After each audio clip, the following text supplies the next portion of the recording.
What's going on? It's me, Will Downing. How you doing? I've got my special guest on the line, Miss Avery Sunshine, Hello.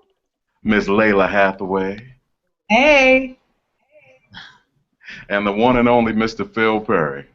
What's happening? Hey guys, listen, I didn't want to introduce you. I want you to introduce yourselves in your own way. I want people to kind of get an idea of how much musical history uh, collectively we have. And I guess I'll start off with myself. I have 17 albums, CDs, cassettes, whatever you got. Got 17 of them. And I've been recording for the last 26 years under the Universal label, and now I'm independent on the Sophisticated Soul label. All right. Ladies, I'll go because I have 1.5 albums. one and a half. I like y'all. I'm the newbie. I am piano. I was piano major at Spelman College. I've been recording for the last 6 or 7 years. I'm proud to say that we have the #1 song, Urban AC in the country right now, Call My Name. So we're super excited for the independence, yeah. And all of you are all of my muses. So it's a big deal that I'm on here with you guys. I'm excited. Oh, the feeling's mutual. Miss Well, Layla? I've been, congratulations. yes, congratulations Oh, indeed. thank y'all so much.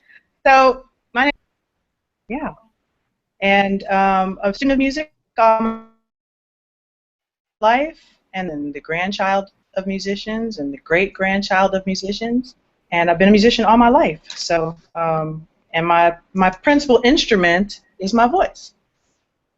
All And right. what an instrument it Got is. one hell of a voice. Thank you. Brilliant. Well, I've been doing this for 45 years. I probably appear on conservatively 150 other CDs. I've Wow. made 11 solo CDs. Wow.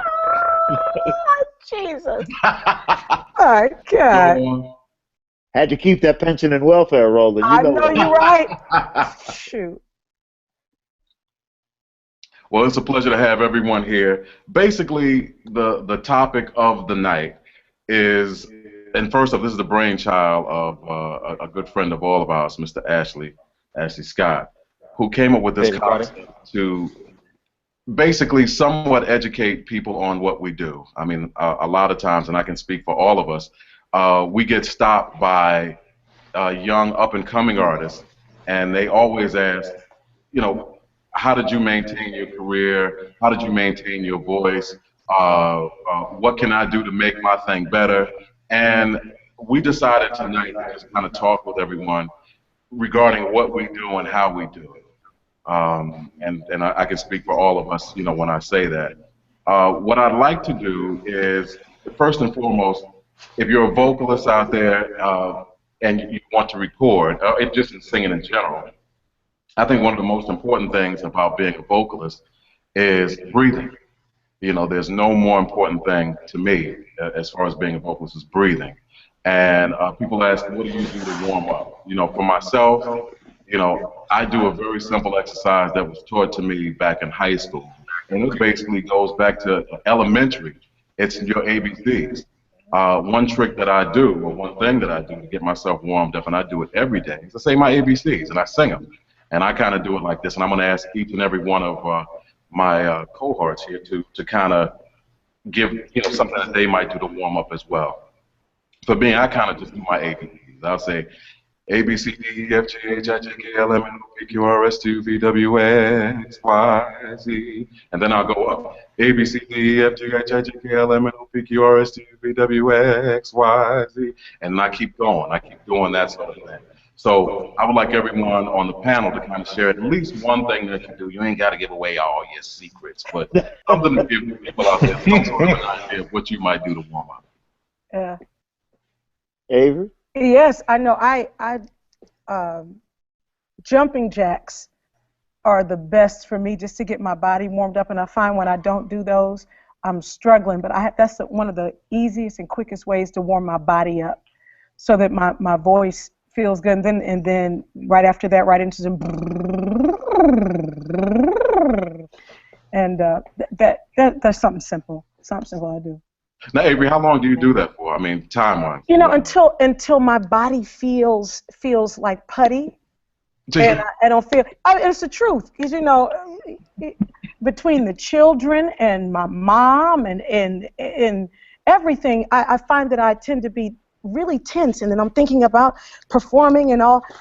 I've got to relax. So those jumping jacks help to work out the stress and the tension, and then as well as can't be tight and do that, because your lips won't even move if you're tight and you try to do that.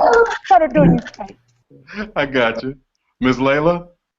Well, my instrument is so kind of quiet and gentle in a way that most of my warming up consists of kind of talking before show and singing along with records. A lot of the singers and I, Jason and Dennis, Jason will lead us in some of those kind of breathing exercises with the vibration, like Sunshine just did. But I don't warm up very much because it takes so little for me to get sleepy and tired. If I warm up too much, I find like I overwarm it. Yeah. So I talk a lot on the day of show, and I do try to just stay active starting like anytime after noon or 1, and I don't tire my vocal out because it is so gentle and quiet that, after a full round of like what Avery was doing with the, enough of that, it gets tired. So I try to do a gentle warm-up. You're right. Now, if my guitar player Errol is with me, I do sing foreigner songs very loudly, and that is how. But it just depends on the gig, depends on the day. I got you. Mr. Phil Perry? Now, Will, because we've been on the road together, that you hear me from time to time from doors away from you. Ow! And that kind of loosens up everything. I do some arpeggios sometimes, like da da da da da da da, and take them up a half step and then take them up a whole step, and sometimes I spell chords, major chords, sometimes I spell minor chords, just to kind of get my voice and my ear as one. I got you. Well, the next thing I'd like to kind of go into is people ask, what's the best thing musically that they can do when they're recording? One of the things that I always try to tell people to tap into is first and foremost have a great song or a good song, and a song that you can relate to lyrically. There's no way that you can kind of emote a song unless you have some sort of attachment to it as to what you're saying and to what you're singing. Any thoughts on that? Yeah, I would tend to agree with that. You have to hear enough of yourself in the song to become a part of the song, because it starts with you. If it isn't important to you, you can't make the vocalizing that you're about to do important to anyone else. It has to mean something to you. Mm-hmm. You also can't get so inside that you make it audience exclusive. Gotcha. Avery? Lalah? Well, for me, I know what I like to do is make the most, as I can, the most appealing sound. I'm really about the sound. I try to choose things, stories but even as important for me as the story is the tone of the story. So for me, it is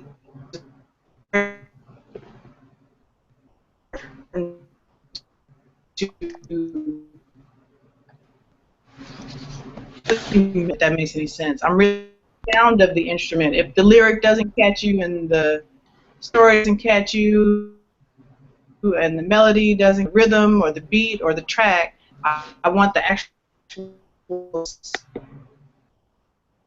of the instrument to draw you in. So it's draw, like I'm trying to tell. Miss Avery? I'm sorry. Can you guys hear me? I was having some trouble. Yes. Yeah, I very much like Lalah. It's for me. I feel like I need to, and I know this is off, but sometimes I need a little bit of Hennessy to help me relax. It's the truth, because I get in keep there. them warm too. And how about to keep you warm too? But I need a little bit to help me relax and get out of my head, so that I can paint the picture, because I'm so busy trying to make sure, okay, that note was off a little bit, and then it ends up being sterile, no life. And some of the best recordings are, now I don't intend to be out of tune all the time, but some of the ones are where you just sing it that first time, and it's that take, and I have to practice just getting that first take, the feeling, and sometimes Hennessy helps to Just anything, any reason to drink, huh? any reason to have a little brown liquor. I'm sorry, see, that's terrible. Well, if I may, there's one thing I'd like to add that none of us have discussed, and that's your approach to mic technique. Right, absolutely. That's where I was going next. Yeah. Okay, because for me, it depends on what kind of microphone I'm using. Yeah. I can't use the same technique for every microphone. Will and I had an opportunity a few days ago to discuss recording, because I was in the studio with him when he was mixing, and I talked about the Telefunken 251E. Yeah. And it picks up so much, and yet it's still so warm, till you have a tendency not to pay attention to your hard consonant sounds. And on a mic that sensitive, you can have to do half a phrase just because of noise in a hard consonant sound. So for me, mic technique is always paramount. Now, can I just back this up just a little bit for those who may not be in the advanced stages of recording? I think that, kind of things that Phil just talked about is mics and mic technique. The one thing that you have to remember, live versus recording. When you're in the studio recording, obviously, why don't you let the electronics do a lot of the work and do what it's supposed to do? You don't have to scream as if you're trying to sing over a band in live recording. It's important that you learn how to work the microphone. It's important that you learn what microphone works best for you.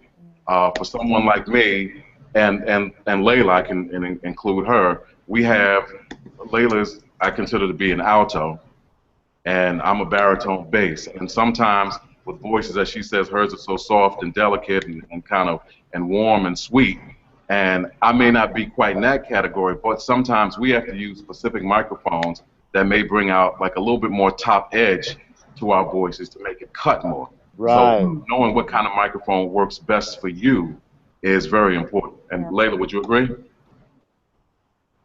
Which is why I bring AJ with me everywhere, because he knows. I know for my studio situation, right now I'm using a Lewitt mic. I like the Sony mic that looks like it has a big radiator on the back, but The Sony 8. Yeah, but those microphones are so expensive and so cost prohibitive, particularly as a singer when you're just trying to come in the game. So for the really simple mic, I just kind of like a Shure mic, and it doesn't give me all the top end I need, but I'm still in the process. That's still an evolving thing for me, trying to find the right microphone that captures the voice live really, really well. Absolutely. Gotcha. Ms. Avery? Yeah, I mean, you guys have said it. I'm so new at it. I'm still trying to find that right mic. I've had the opportunity to do one song on the Telefunken, and just like you said, it's just so, it picks up every little nuance, and I feel like it took me forever to record the song. I think the song had 4 or 5 words, and it took me 3 days to record it because it was getting everything, the spit in my mouth, and having to work on the phrasing to get it right. So I am still, that's probably a side conversation for me, guys, so y'all can help me. I'm still looking for the right mic for me. I mean, sometimes even with some of the things that you're saying, sometimes the mistakes and the spits and the lip smacking, they work. sometimes that's kind of sexy. That's Well, sometimes that that's makes it for too. me. I mean, in your quest to be sonically pure, Yeah. you can't leave the feeling of what made you sound like that to begin with on the wayside. You have to bring it all Yes, to sir. the store, Yes. and then you have to run it through the sifter. Mm-hmm.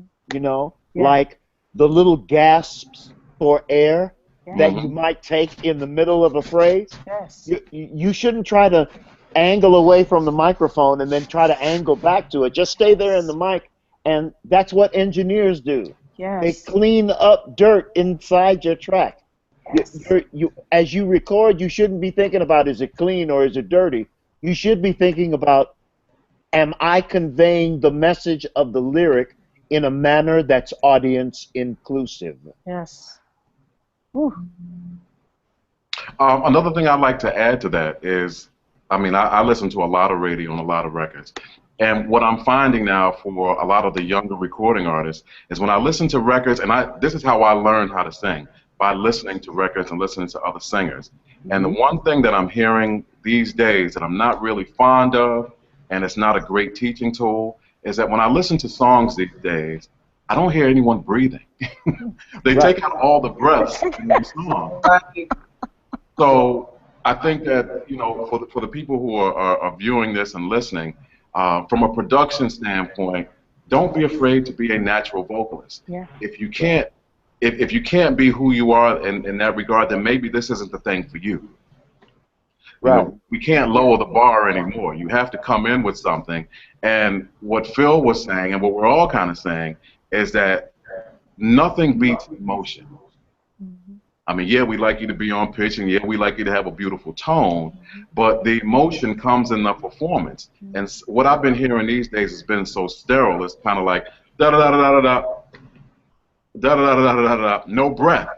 And I learned how to sing by listening to people like Al Jarreau, and I would hear them breathe, and or Nat King Cole, when I hear phrasing and tone, and you know, that sort of thing. So I'd like everyone here to kind of speak to that, because there's a lot of, I would assume, kind of newer artists who are people who are trying to break into this business, and I'd like them to be trained the right way. We need to kind of start retraining some of these up-and-coming artists. So please, everyone, kind of chime in and speak on that.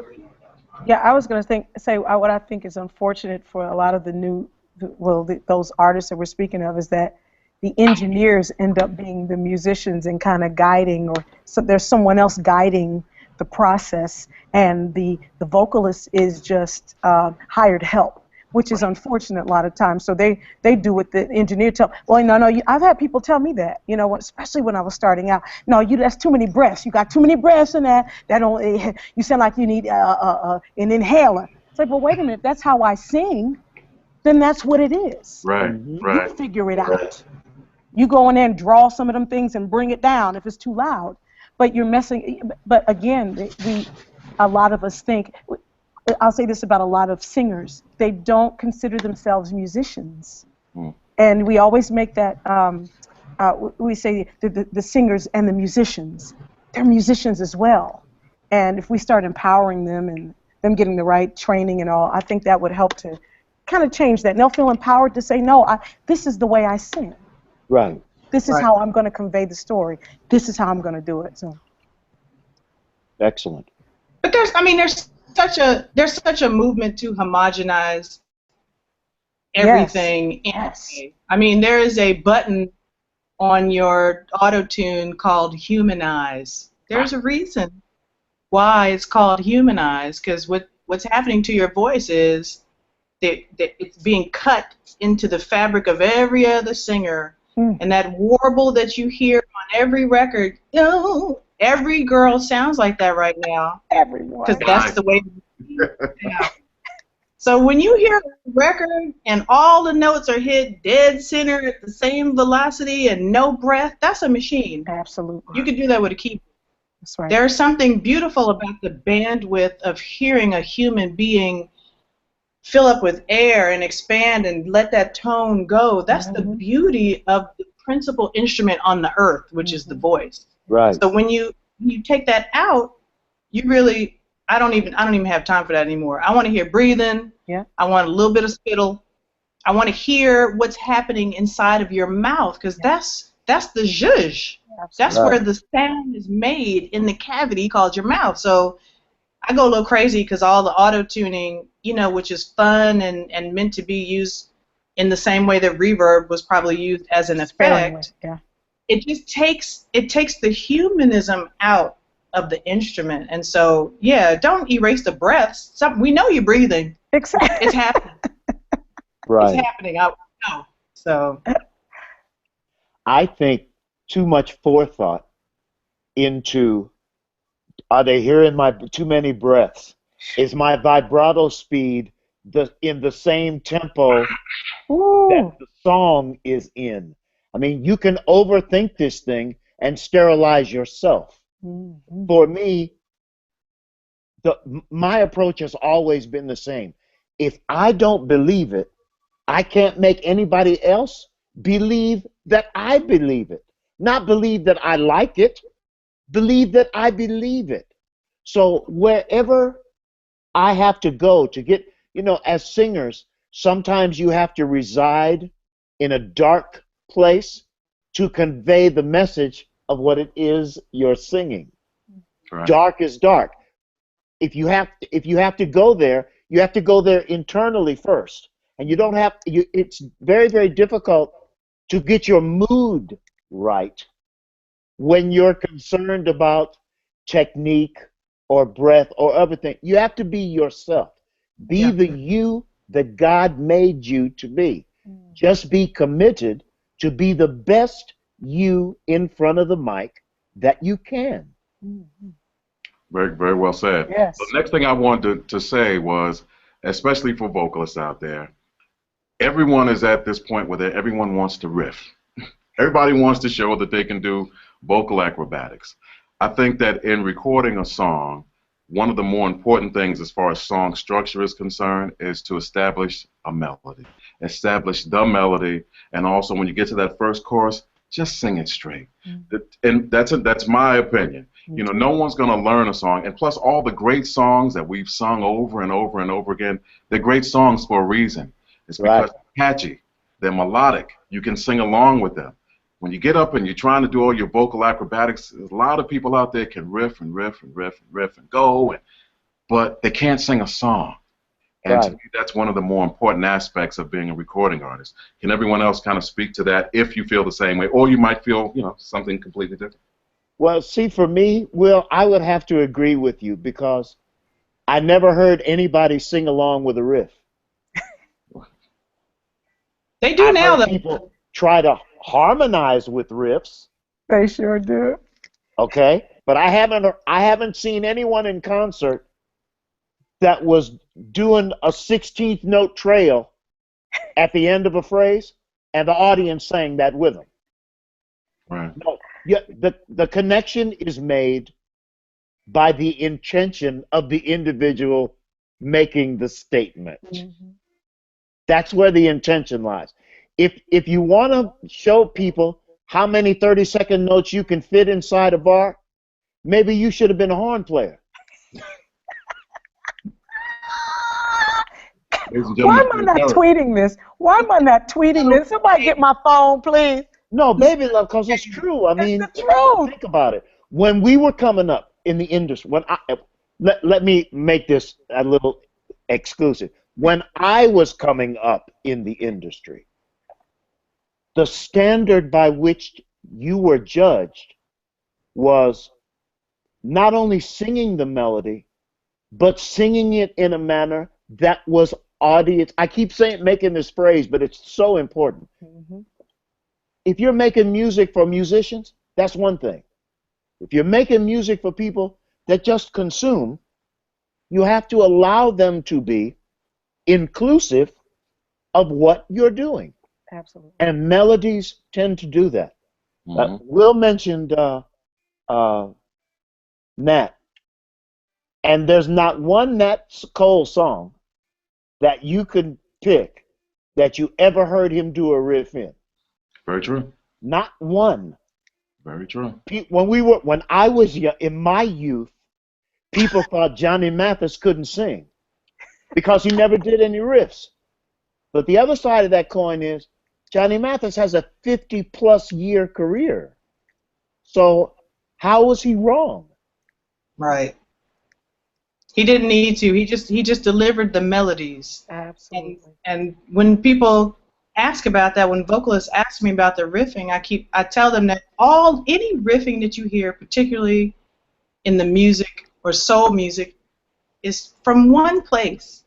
It's just a pentatonic scale. It's 1, 2, 3, 5, and 6 of any key. It's the same from Mahalia to Beyonce to everybody. Right. It's Aaron Hall. Whoa, whoa, whoa. It's those 5 notes. That's your holy grail. Yeah. So when you move outside of that and really begin to train your ear and listen to changes, you can offer, instead of singing around that scale, you can offer corners. You can hit things that are slightly different. Yeah, you which could gives snake a dance. completely different sound. Completely different. That's good. Yeah, I'm sorry. We're in our studio, so there's somebody playing guitar. They're practicing right now. They're scales, as you guys were talking about runs. Amen? Amen. But I'm moving. And it's so interesting. My partners, I got dark eyes, I'm sorry. My partner Dana and I always talk about how voices like you guys mess people up, because people feel like, I'm supposed to see, I'm going to do my record, I'm going to sound like Lalah. See, that's what I'm going to do. I'm going for Lalah. See, you heard Will Downing's? I'm going for Will. See, Phil Perry hit that note. And they think somehow they have learned, and I think it comes from their respect and their love for all these gifts, but what they have not figured out is that their gift is what is important, just as important as our fingerprints are. That's what you have to develop. Develop that. Don't try to sound like Phil or Will or Lalah or anybody else. Sound like you. Right. And that's what we end up with. And we've got so much of these people doing the runs, and it sounds a hot hell of a mess. I ain't doing none. I'm going to do them 2-3 notes I got. I'm going to jam hella hard on that melody and sat down somewhere. But you do it well, darling. What? Thank you. But no, but I had to learn that, y'all. I'd hear voices and hear songs that I respected and loved and felt like that is what I was supposed to do, but it was not. It's not. A lot of people don't know that they are in the front of the line. As soon as you show up as who you are, you're in the front of the line. That is a tweet. You're the greatest of all time. You're the greatest of all time. That's it. No one can do. Yes. You know? Right. Yes. That's right. Another thing that I would like to speak on is a question that I get quite a bit.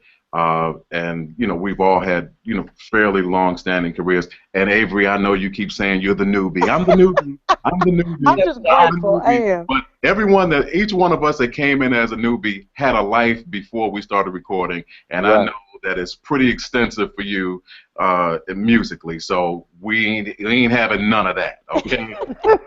So, in saying that, a lot of people ask me this question. They say, and this is for all of us, they say, man, you sound just like the record, or you sound the way you sounded 25 years ago. How is it that you've sustained for this long period of time?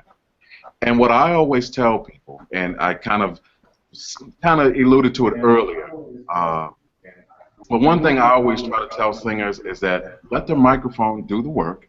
I mean, obviously you have to sing into it, but at the same time, I always try to tell people to sing to people, not at them. Correct. There's a lot of vocalists that can't do any more than 2 shows, consecutively. That third night, in my throat, well, that means you're singing incorrectly. And the one thing that I always do, a little trick that I do, and once again, I'm going to refer to me and Lalah because we probably have like the softer voices of the 4 people here that you see. I always think of my daughter because my daughter wants to sing, and I always think about singing in her ear. And in theory, you honestly don't have to sing, especially when you're recording, any louder than you speak. Than a whisper. Right. There's no need to scream at someone. People like to be sung to, not at. Absolutely. Right. So I'd like everyone to kind of give their assessment of that subject. I mean, clearly I try to sing at the people occasionally. It always goes very, very badly because I always say, I hope I never get caught in a fire because I'll burn up because no one will hear my cries. Fire! Everyone! Get out! Everyone leave! I don't have there's no power back there. But to me, it's so beautiful to get the room down to a hush. Yeah.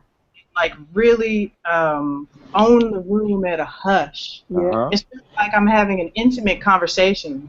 Now that is not to say that sometimes I have seen both Avery and Phil and Phil. I mean, the power in his instrument. You know what I mean? There's things that we all hear and we go, ooh, if I could get that high C in my back pocket, I would put it there and I would bust it out just watch every concert. But yes, I try to carry on a conversation with the audience. And I'm just kind of a quiet person anyway. You know. I'm sorry. Two of us in a fire, we're not gonna get out the fire though. You and I would get out there. I understand. I'm saving you for last because even though what I said, I left that specifically for you because you cover the spectrum of the consummate vocals. Phil to be just as beautiful and quiet as a church mouse, believe it or not. Yeah. And then you go all the way to the other end of the spectrum, and no microphone is needed. But what I'm going to do first is I want to get Avery's assessment, and then we'll come to you. Ain't enough for me to say. Yeah, there is. You know, Sure there is. I already know. Layla, I'm getting out the fire first. You know what I mean? First. Not if she knows about it. I'm the first one out. Avery, there's a fire. Yeah. But I have to balance that. But I like to have the people working with me too. I know sometimes they'd be like, I paid to hear you. But Mr. Phil, you keep touching on that, which is so important. Audience, thinking about our audience and involving them, and it's such a I'm sidebarring terribly, but it is so important to not get on stage and have and musically masturbate. Right. And all these people have paid to be a part of this experience, and I do get excited. That's why I be hollering, and I'm gonna dial it back. I can't do like Layla and Will. I try. Hey, we haven't had much success being us, so just be you. Yeah, see that is. I would be me. At least I am. I can't stand y'all. I was always taught that you bring everything you are in front of the microphone. And so I use dynamics as punctuation. If it's something that's important or that's heartfelt or that is tear-jerking, I try to be able to use that particular voice or that particular enunciative property vocally to underscore that part of the song. Now, in a live environment, sometimes I just feel like going and getting it. Yeah. And when I feel that way, I do. He does. I make no apology for it. Yes, sir. He does it. But the other side of the coin is, if we were having a conversation and music wasn't involved,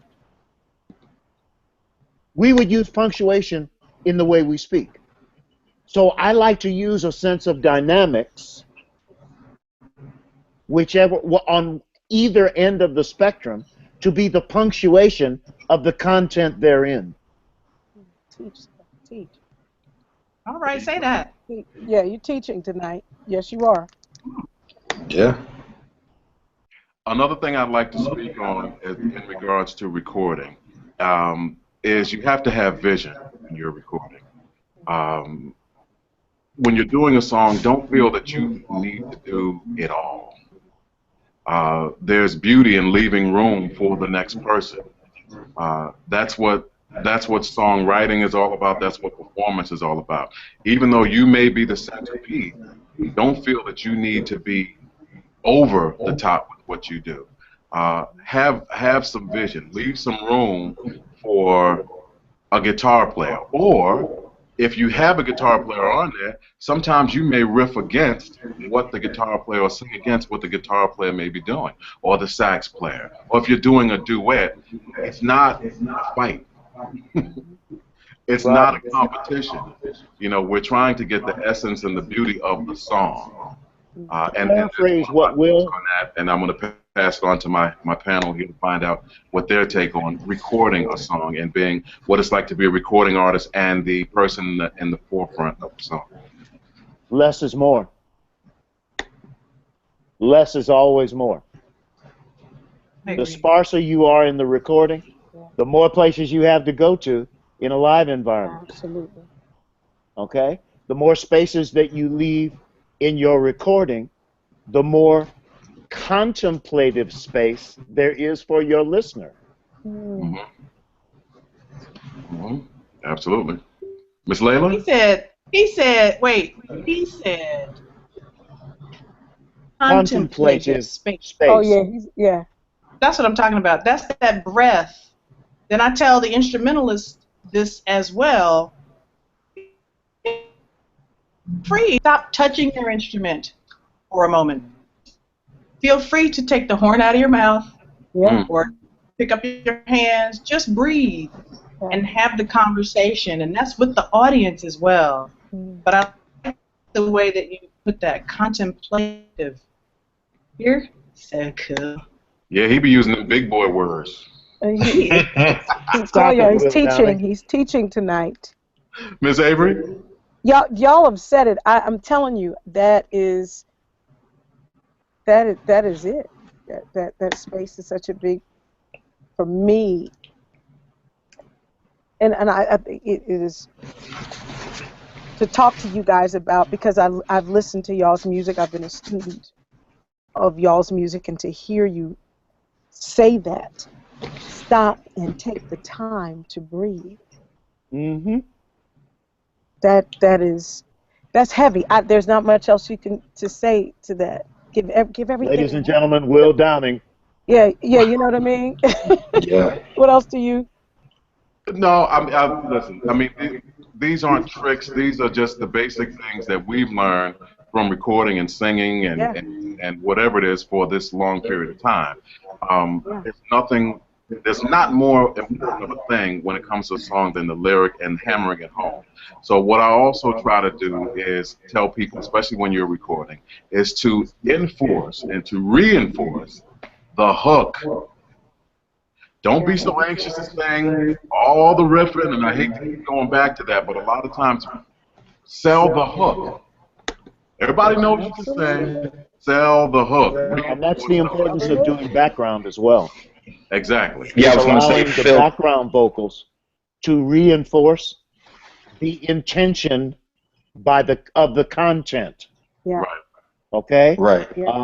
And everybody has their different ways of doing their backgrounds. For I think all of us do our own backgrounds from time to time. But when you use backgrounds as a coloring tool, okay, then it becomes, you drew the blade of grass, but the background is the shade on one side of the blade of grass and the sun on the other side of the blade of grass. You have to know and have the vision of using supportive backgrounds contemplatively. And can I jump in for 1 second with that? I mean, especially today, a lot of people have access to their own studios. They have home studios. And I know I find myself trying to be the lead vocalist and the background vocalist.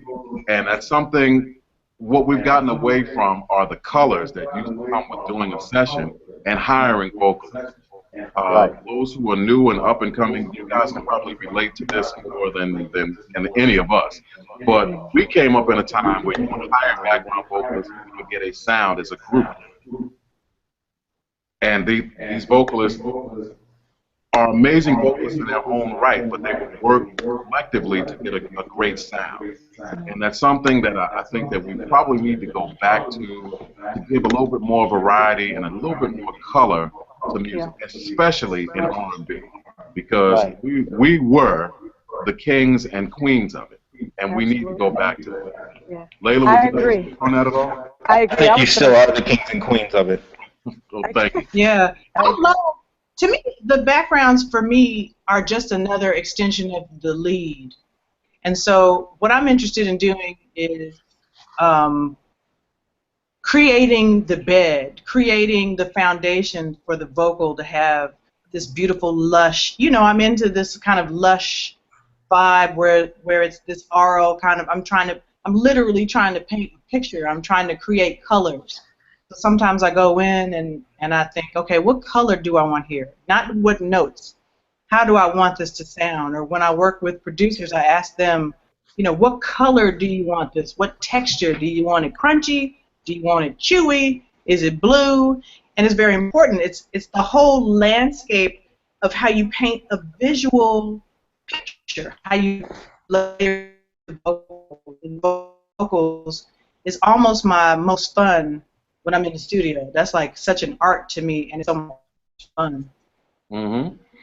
But now, speaking theoretically, and most of you guys have a slight theory background, do you guys have certain chords or certain voicings that you like to use to lay your harmonies to bring out that color or that sweetness or that dynamic that you're trying to create?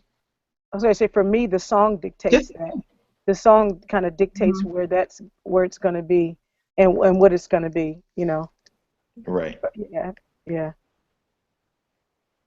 Sometimes it's unisons. Sometimes it's octaves, you know, for something that's all about the mood. And that's the beauty of having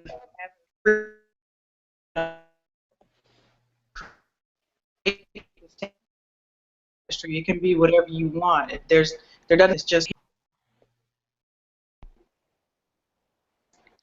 For me, and Layla, unfortunately, on my end, you were kind of going in and out. So I don't know if you finished speaking or not. I hope I'm not speaking on top of you. Did you hear? I was just saying I really like the opportunity to create based on the mood. Okay. Yeah. Gotcha. Gotcha. I mean, for me, Right. I'm the type of person where I'm basically R&B and soul based, but every once in a while, I like to throw kind of jazz inflections into what I do. So sometimes it's not about 1, 3, 5. Yeah. You know, sometimes it's 2. Sometimes I throw a second in there. Sometimes I throw a 6 in there. And for vocalists, if you don't know what I'm speaking about, I guess maybe you might be able to relate it more to like someone like a take 6 or something like that, where you're hearing many notes and you're hearing things in between. When you go to a piano and someone says, "Hey, sing this," bum bum bum. They're singing 1, 3, 5. Sometimes you might throw a little second in there. That means playing a note next to that 1. Or, you know, you might put a 6 in there. So that's next to the 5. So you might hit bum, bum, bum. Then you might hit that second in there or the 6. Makes it a whole nother color. So I kind of like to put that into chordally wise, the way I record and the songs that I write as well. And I know Phil has a whole thing on this. So Phil, take off. See, for me, I'm a harmonic geek. So I like to pick the juicier chords that are being played in the arrangement, like flat 5, raised 9s. Mm-hmm. Yeah. Okay? I like to reinforce the flat 5 and the raised 9, but depending upon the root, I'll throw a 7 in, just for giggles. Not because you need it, just because I feel like doing it. I like closed chords. Well, apparently, you Preach. Preach. Yes, sir. That's him right there. Yeah. Avery, we need a shout chord from Avery right now because that was a I shout just word. left the piano. I was trying to do it. Put that organ song in there. That flat 5 will save your life. Yes, it will. And that raised 9 against that flat 5? Yes, will lure sir. them in. See, and you Harmonic content. Here to part 4. That's crazy. Give you a what? A flat 4? Flat 4. She So the wrote flat that. I only hear it as the sharp four. A sharp four. Oh, okay. I was like, what? Well, But see, for me, that's what I like to do. I like to add notes that maybe aren't represented in the chord. Absolutely. absolutely. That's, you know what, and that was something that one of my good friends taught me to do, and it's something I'm still trying to work on. The note that I am not playing, find that first, and so that means don't make my chords, try not to make them so dense. And when for those of you who I don't have to play every note on the keyboard Right. to convey a message, and Right. that was something that I had to learn over time as well. I don't have to play 8 notes with my right hand, 2 with my pinky, and you know what I mean? You don't have to do that. Hey, we'll put that note in there too. Hold on. Yeah, just put that, If my arthritis wasn't bothering me so much, Well, you know, when you feel like you have that tendency to put every note in the chord, you're taking away from instrumentation doing that note. Exactly. And so you have to, but that's a part of the harmonic sensitivity that develops, you know, because I come from a singing group. Yeah. I naturally lend myself to the reinforcing of the melody. Yeah. But like I had mentioned earlier about, you know, the coloring, the lead vocal, they do the print, okay? They outline what it is what the painting is supposed to represent. But the colors that you use draw the people in. Yes, sir. Absolutely. Guys, we have about 8 to 10 minutes left, and I know we have a series of questions that have come in. So, Ashley, I'm going to defer to you to kind of throw some questions at the panel, and we'll do the best that we can to answer what we can within the. Okay. The main question everybody's sending in is, Lalah, they want to know, how do you hit the tritone? Everybody wants to know. Is there a way you can describe it? If you choose to share. It's air. I don't know. I found it in the 80s quite by mistake. I do not know what it is. I've been doing some research lately and hooked up with a new teacher and talking about different stuff, and maybe my vocal cords just have little funny ways that they are shaped. This is my new thing though right now, is I'm trying to learn how to sing overtones. And that is even cooler than the chords. Right. I can't do it, so it's in the very baby stages. But what I can tell you is that it's a manipulation, but I don't exactly know with that chord how it happens. I'm just now learning how to manipulate it. And what you saw in that Snarky Puppy video was me even learning about being able to control it at all. So now, sometimes it works, sometimes it doesn't work. Yeah. It never works for me. Me neither. Oh, there it is. Sometimes I can get a major third, minor third. Sometimes I get a third and a fifth and a sixth. But I don't. Long story short is I don't know how to do it, which is why it took me 30 years to do it. If I knew it would be cool, I would have done it on my first record in 1990. I've been doing it the whole time, thinking, this is dumb. What will I ever do with this? And so now I know. Brilliant. Brilliant. We have a question from Eric Moss. He says, as consumers, we pretty much just hear the finished product, but not the scratch vocals. How much time on an average would you all spend learning and crafting your vocals before you even step into the studio to record? For everybody. Yeah, that it depends on the song. Sometimes it's a couple of years for me, and sometimes it is almost immediate. Sometimes we're writing the song in the booth. It's just flowing like that. It depends. It depends. I don't like to spend too much time learning songs. I like to get the basics and then don't beat it up, you know, and then.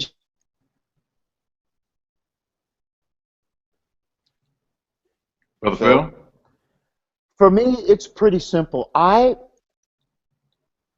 trying to think of the right way to say this. What I try to do is not think so much, just listen to the song enough to become familiar with the composer's original intention. And once I become familiar with the original intention, then I can insert the Phil Perry-isms inside the story where they're apropos. As for me, what I try to do is when I record, initially I will do 1 or 2 takes all the way down, and then depending on what I hear, either I'll take from what I hear and kind of do a compilation of those 2 tracks, and then if I really don't like anything that I hear, then I start Frankensteining things together. And I mean piece by piece, line by line, 2 lines after 2 lines. I may go in the other room after a couple of lines and take a rest and come back and then kind of piece it together until it feels right. Did you call it Frankenstein? Oh, I call it Frankenstein. I piece it together if I have to. Hey, listen, the whole point is to get the best performance. It really doesn't matter how long it takes you to do it. Absolutely. But it is to get a stellar performance that is consistent and that also gives the emotion that the song is supposed to have, and that's really what it's all about. So for those who are upcoming recording artists, that's my take on it. I always try to get a performance, but I've yet to get one from top to bottom without having to go back and clean it up just a little bit. Okay. We have somebody, Montez Terrell. He asks, as an indie artist, I find it difficult being able to afford top quality studio equipment. So my question is, how important is the brand and quality of the studio mic, and what is your favorite brand to use? Your favorite brand in terms of what? Microphone? Studio mic. Yes, microphones. Well, for me, because I have such a range and have so many voices that I use in recording, I have to try to pick a mic that A, fits the song for what I know it is that I'm going to do, and a mic that will take crunching in case I decide to get outside myself and then come back. All that to say, whatever Phil's using, have 2 of them, because he might blow it out. In word, yes. Yeah. Miss Avery? Wow. Yeah. Well, y'all know I'm still working on mine. I'm actually looking at one of mine now. I use a CAD, which is not super expensive. You just gotta you never know. Didn't they say, wasn't it Sade who used was it Dana? What was it, a 57? Yeah. Didn't she? It was a drum mic. Yeah. You find what works. You just keep fooling around till you find what works for you, because expensive doesn't always mean the best for your voice. Correct. You got to find what works for you. That's right. Miss Lalah? Was the question which mic I use? Because I got booted out just for a second. Yes. Which Yes. mic? Right now, downstairs in my studio, I have a Lewitt mic, but I also have about 47 USB mics that I use. I also sing directly into the computer at times. Mm-hmm. Also, I use a Shure on the road.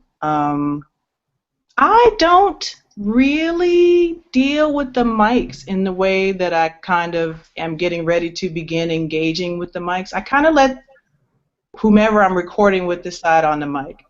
Because when I get in front of the mic, I'm so about the sound exiting, not even as much as the sound coming back at me, but the actual tone going into the mic.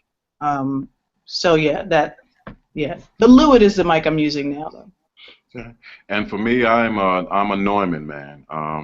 So most of my recordings have been done on like a 149, a Neumann 149, or a Neumann 49. And then back in the day, and these are expensive mics, and I know that the question was, is there anything out there that might be a little less expensive that you can use? Most studios, have access to great microphones. Yeah. For those who may have deeper voices or very little high end, I always recommend a good basic mic that used to be the standard was an AKG 414. Yep. And that gives you a little bit more high end, a lot more high end. For those who have lower voices and concentrating on tone, you might want to use like a C12 or a 251, as Phil had alluded to earlier, or the Neumann mics like a 67 or 47 or a 49 or 149. They're a little expensive, but you got to remember that sound. The most important thing with this is sound. Yeah. You know, these songs are not supposed to be made, and these recordings are not supposed to be made to be disposable and thrown away. Yes. They're supposed to last a lifetime. Yes. I do want to say though, if you're a little more entry level and you're working on GarageBand and I know the thought of, for me as a professional musician, the thought of the microphone quest is really daunting. But some of those USB mics for what I do in my home studio really sound great, believe it or not. Mm-hmm. Like the big Rode mic sounds good, and the Apogee 1 mic sounds really nice, and for my voice, it's up and it's nice and warm, you know.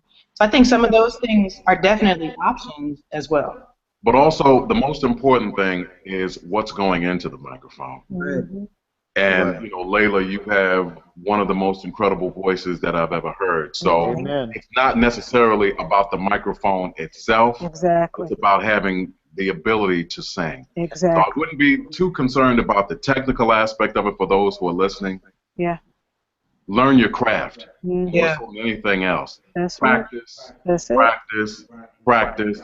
Listen, yeah. And listen. That's really what it's all about. Mm-hmm. And I think our time is up. It went so fast. It did go by fast. And I'm getting that look. So I hope that this was informative to those who chimed in. If you really enjoyed some of the things that you heard today, or even if you'd like to expound on a little bit more, you might want to hit each individual artist, maybe on their website, on Facebook, or on Instagram, or whatever it is that you do. And before we do go, I'd like everyone to kind of just speak on what you're doing right now, upcoming projects that were just released, whatever it is, so the viewers out there can kind of get a taste of what we're doing and what's coming up. Miss Avery, we all know you got the #1 record in the country. Oh, stop that. Oh, stop that. Thank y'all so much. We're so excited. So we're enjoying that, y'all. We're enjoying that, and we're working in, we're about to do, going to be at Madison Square Garden with Babyface in a couple of weeks. Woo! So, wow. we're excited, and that's Dana in the back, y'all. So he hey, Dana. To do anything. They say, hey, Dana. He don't know what to do with his energy. But so we're really excited about that. Please hit us on Twitter and Instagram, everything. And I have to say to you all, you didn't ask me to do all this. It is an honor to be on a panel with you all and to even be involved. Thank you, Ashley. Y'all have no idea what you mean and what you have meant to my musical development. So it means a lot to even be considered to be on a panel with you guys. So I wanted to make sure I said that. Okay? That means a lot, for real. Thank you for being a part. Thank you. Thank you. Ms. Lalah? Well, I am working on a record. I'm getting ready to do my first live record, Lalah Hathaway. Yes! Yes! Yes, thank you. That by the time it comes out, it will go in a bin, if any record store still exists, right behind Donny Hathaway Live. Yeah!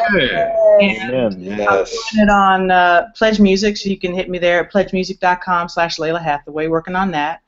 And in a couple of weeks is the Grammys, and I'm nominated with Robert Glasper. Yes! Children. So, you know, say your prayer and eat some garlic and light a candle and stuff. And just always working on my craft. Always working on my instrument and always trying to make it more lush. And, you know, a lot of people either tell me that it sounds like a food or a fabric. So I'm going for some kind of buttery velvet, some kind of lobster cashmere. I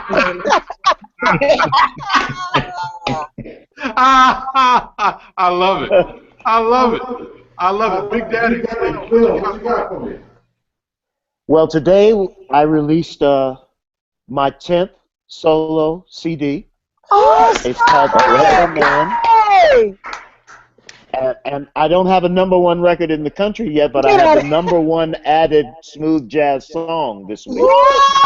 And my next gigs are going to be Miami with Diane Reeves and the Miami Symphony Orchestra, Beautiful. and Birmingham, Alabama. Yes, sir. Brilliant. I'm kind of looking forward to it. I'm going to try to work this record as best I can, Yes, sir. and see where the chips fall. That's right. Chips gonna fall for your mama, Congratulations. Big Daddy. That's where they're gonna fall. And we have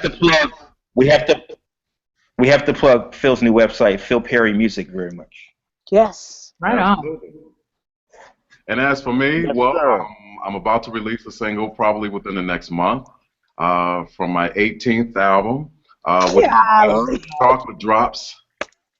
And let's see, upcoming shows. I've got Long Beach on Valentine's Day, so just go to my website, come to willdowning.com. It'll tell you what's going on. Hit me on Twitter, Facebook, whatever, all that fun stuff. Yes. I'll probably be showing people to their seats at the Grammys, so I'll have like a little towel over my arm and saying that you see it, you just didn't see one or see two or see three like that. So you'll probably see me. Come on. I hope everyone enjoyed this, and hopefully we can do it again. God bless you all until we meet each other again. See you. Bye. Peace. Bye-bye. Peace.